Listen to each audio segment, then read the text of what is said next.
في ناس قاعد تحاول إن كل ما تستخدم الآيفون يطلع لها فول ستورج. السبب عندكم بالآي كلاود في مشكلة. راح أوريكم الإعدادات أساس تبين لكم ليش تكون ذاكرة ممتلئة. الحين أول بأول راح نشوف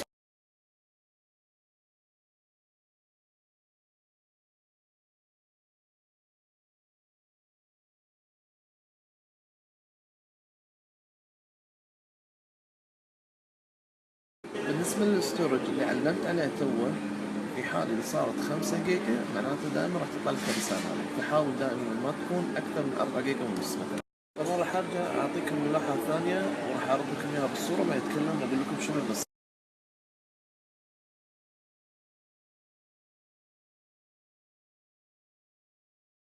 توني علمت علامة على شيء اسمه الصور وشيء اسمه الباك اب، الاثنين يفضل إن دائما يكونون أوف، والسبب لأن لو حاولت تسوي أون على الصور أو الباك اب على البرامج معناته تتحمل أكثر من 10 جيجا، فالحالة هذه دائما راح يقول لك ميموري فول. فأنا أنصح بالنسبة إذا حبيت تحفظ الصور احفظها عن طريق دروب بوكس، وأنا أشرح لكم بعدين شلون تستخدمون برنامج دروب بوكس لحفظ الصور والفيديو.